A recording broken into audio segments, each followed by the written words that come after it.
Olá, hoje aqui eu vou explicar para você que de repente já se perguntou sobre o seguinte: por que que a hipertensão geralmente está presente em pessoas idosas?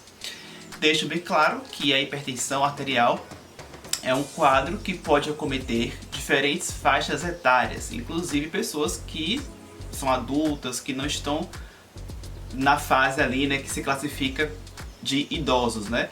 Mas geralmente quando você vai vendo uma pessoa com o avançar da idade, né, geralmente você vai tendo, digamos, parece que você percebe mais presença, né, de pessoas que falam que tem a hipertensão, que usam medicação para isso. Por que será que tem essa relação com o avançar da idade? Porque tem, e aí você vai entender aqui o porquê que isso pode acontecer. Antes eu peço que você deixe o seu like, deixe o seu joinha aqui embaixo, se inscreva no canal também, tá? Ative as notificações. Caso você ainda não conhecesse ainda o canal aqui, se inscreva, eu sou nutricionista, então aqui você vai acompanhar muitos conteúdos além desse aqui. Bom, então aí na tela você confere uma imagem que vai me ajudar a te explicar o porquê disso. Veja, a fonte inclusive está logo aqui abaixo, né? É uma publicação do ano de 2017. Olha só, acompanhe o mouse aí na tela. Com o envelhecimento existe, né, a indução da disfunção arterial. Associado a quê? Associado ao aumento da rigidez arterial, bem como a redução da função endotelial. Endotélio é a parte realmente ali do vaso, né? A parte que reveste a parte interna do vaso. Enfim, o vaso em si, né? Ele tem a sua função reduzida, porque o que seria essa função reduzida e o que seria essa rigidez, né? Veja, o vaso sanguíneo, né? Ele é maleável, né? Ele não é uma estrutura dura que nem uma parede, né? Como um concreto. Então o vaso sanguíneo ele tem a sua flexibilidade, ele é maleável, digamos assim. Mas com o avançar da idade existe essa tendência para que ele possa ficar mais rígido.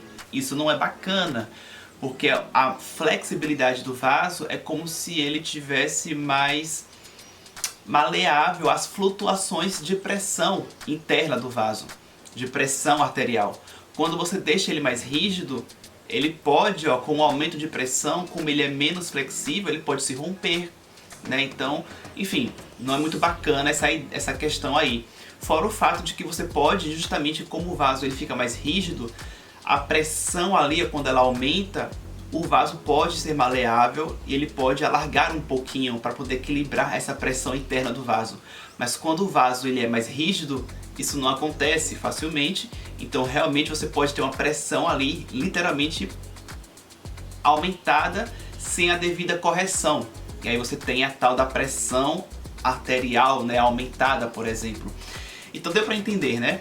Então o que acontece com isso tudo que eu já desenhei assim a parte explicativa, vem agora o que já está escrito aqui na imagem, né? Que isso leva a doenças cardiovasculares, como a hipertensão, que é justamente essa questão do aumento da pressão, como eu acabei de falar, rompimento de vaso, né, que pode gerar aí, né, um AVC, enfim, e dentre outras, né, dentre outras também questões aí, né, que não necessariamente envolve a questão cardíaca, né, mas vale lembrar, né, que a circulação sanguínea, ela irriga vários órgãos, né, então quando a gente tem um problema hemodinâmico, isso pode afetar várias partes do corpo, né? Aqui nós temos outros exemplos aí.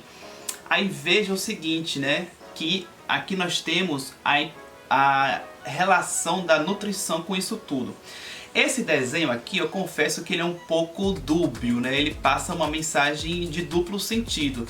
Ele tanto tem, né, uma ideia de passar que, olha, aqui a gente tem um hambúrguer, né? Que é meio que para dizer...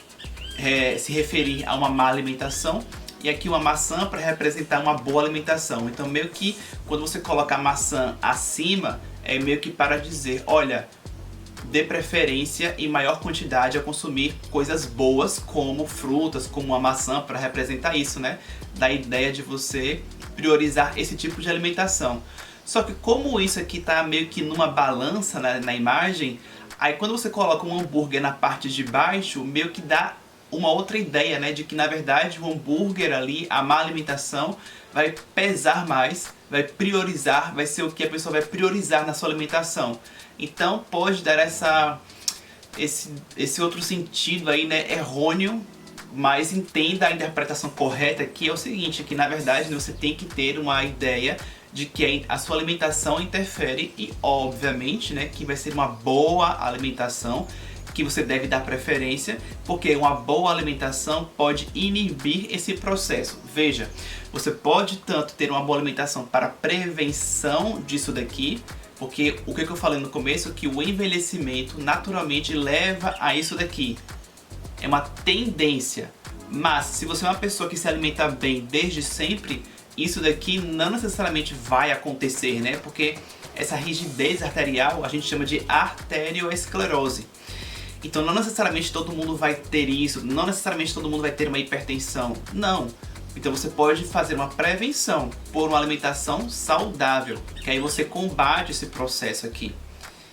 E obviamente, né, você pode atuar na prevenção ou atuar também na reversão desse processo, porque esse processo ele pode acontecer em intensidades diferentes, dependendo de como é o estilo de vida da pessoa. Às vezes a pessoa não se cuidou até agora, mas agora ela resolveu se cuidar. Então é óbvio que ela pode começar a meio que reverter esse processo, ou ainda deixar esse processo mais lento do que estava acontecendo até então. Ou seja, tudo vai acabar no que? Em prevenção. Se você se alimenta bem, você ajuda a prevenir para que esse processo não aconteça de maneira acelerada, porque quanto mais acelerado é esse processo aqui, você pode induzir a essas questões todas aqui. Então é importante deixar bem claro que envelhecer não é sinônimo ou, digamos, uma somatória exata de que você vai ter esse resultado aqui. Não. Você pode envelhecer, existe uma tendência, mas você pode driblar ou prevenir ou deixar mais lento esse processo de desgaste do corpo por meio de hábitos saudáveis como uma boa alimentação. Entendeu? Gostou? Comente aqui embaixo, compartilhe também, porque certamente, né, quanto mais pessoas verem esse vídeo também, é bom para as pessoas e bom para mim também, que eu estou aqui com esse objetivo, né, de levar essas informações para muitas pessoas aí de preferência. E no mais, muitíssimo obrigado pela sua atenção. Eu vou ficando por aqui e você pode, caso queira colaborar financeiramente com o canal, você pode clicar aqui embaixo em Seja Membro, ou na descrição também tem o link para você ser membro do clube do meu canal no YouTube. É uma colaboração de baixo custo. Clica lá para você saber exatamente quanto custa, enfim. E clica lá e no mais, agradecer a você, eu vou ficando por aqui e até o próximo vídeo.